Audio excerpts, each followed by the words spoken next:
Hello, I'm Tenebrae, here to discuss with you plants, or rather, how specific enzyme in plants can be used industrially. In case you didn't know about enzymes, here's a brief touch-up. An enzyme is a molecular compound that acts as a catalyst. Now when I say catalyst, it means that, when the enzyme is present, they can make a reaction happen to a particular molecule. Think of it like a key in a lock. If the key fits, then there's chemistry and the reaction occurs to make the product. If the key doesn't, then there's no reaction. Now, back to plants. Plants are important for a variety of reasons, but for this video, I'd like to discuss crop yield for fruits and vegetables. This is an important study because as the world's overall population increases, more food will be necessary to support this growth. It's also a little bit easier to get food from plants as they tend to be easily replenishable and will generally have several yields. Scientists want to find a way to produce more crop yield from fewer seeds. This means more food can be produced while using a minimal space. The way they thought they could have achieved this is by changing a particular enzyme in the plants themselves. In plants there's a specific enzyme called rubisco, and it's an important factor for finding the answer to that.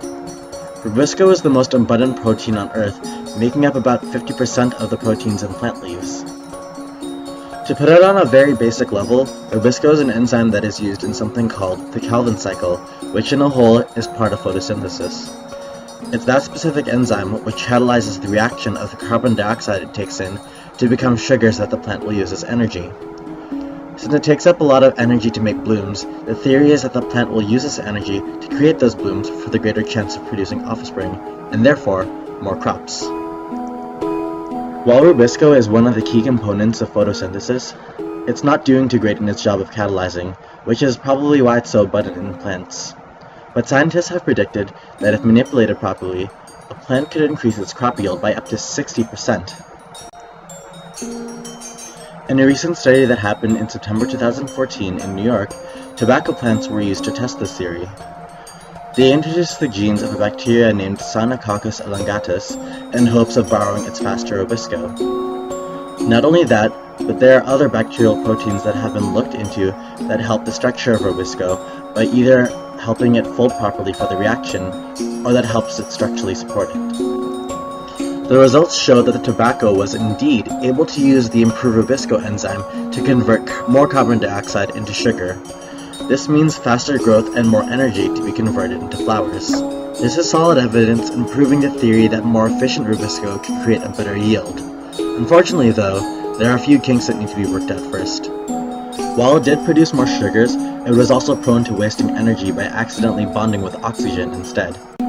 This would mean that the plant would end up spending more energy to recycle the byproduct of this reaction back into carbon dioxide to be used again.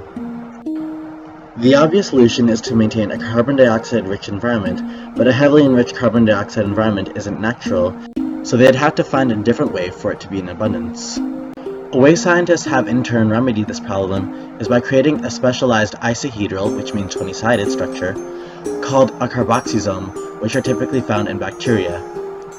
A carboxysome essentially encloses the rubisco in a CO2-rich environment, which allows it to be more efficient.